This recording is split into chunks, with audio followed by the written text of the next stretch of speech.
4.5 million dog bites are reported every year, and nearly half of the victims are kids. Yeah, but there is a woman here in the mountains who has launched an effort to change that. News 13's Ashley Searle joins us with a special report.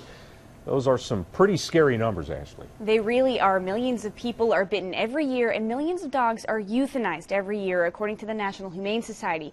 But there is now one local woman who is about to launch a national effort to roll those numbers back and drive forward. What do you want? What kind do you want? What features are you looking for? What do you need?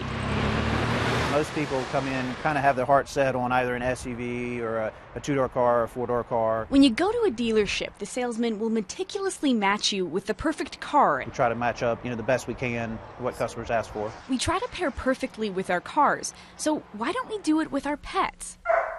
Right now, there is no program that matches owners with dogs using science,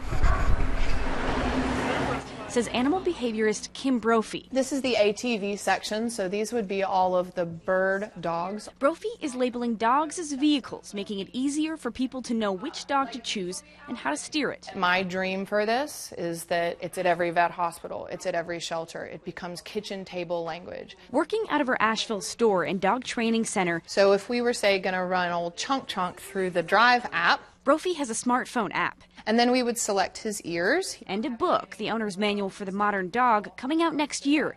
And he comes up as a tank. And she's using genetics to identify a dog as a scooter, a dirt bike, a hot rod, an ATV, and so on. At the Buncombe County Animal Shelter, which is about to launch the Drive pilot program, Frida has already been categorized using Brophey's Drive app.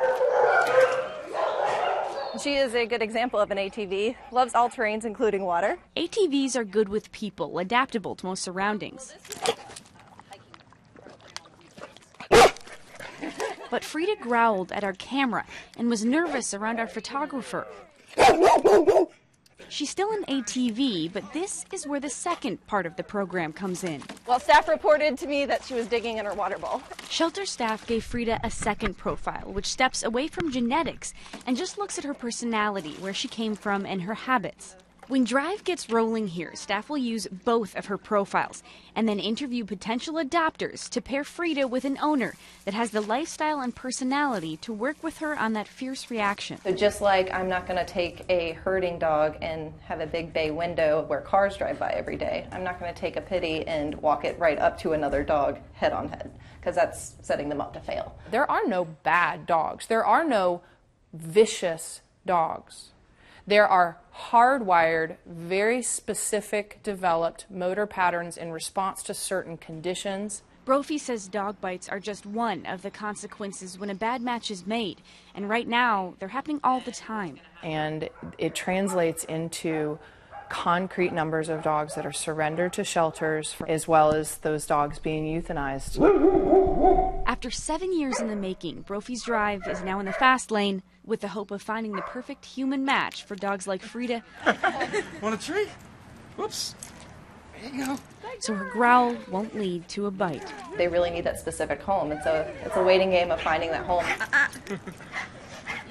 Now, the Drive app will launch in Kim Brophey's Asheville store next month, so you can drop in and see what your dog is. And the pilot Drive program, possibly the first of many, will roll out at the Buncombe County Animal Shelter this summer. For more information and exact dates, we'll keep you updated on our website at WLOS.com.